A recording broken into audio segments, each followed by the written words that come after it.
بسم اللہ الرحمن الرحیم۔ آج آپ کی خدمت میں روز قیامت سب سے زیادہ حسرتناک شخص کون ہے، معاملات میں ناکام کون، رزق اور طلب دنیا، یہ سب جاننے کے لیے اقوال مولا علی علیہ السلام کی روشنی میں عرض کرنے جا رہا ہوں۔ مولا کائنات امام علی ابن ابی طالب علیہ السلام نے ارشاد فرمایا کہ روز قیامت سب سے زیادہ حسرتناک صورتحال اس شخص کی ہوگی جو اطاعت خدا سے ہٹ کر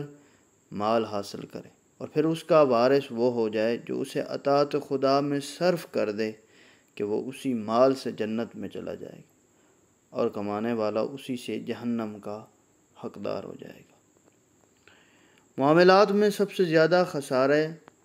والا اور کوششوں میں سب سے زیادہ ناکام وہ شخص ہے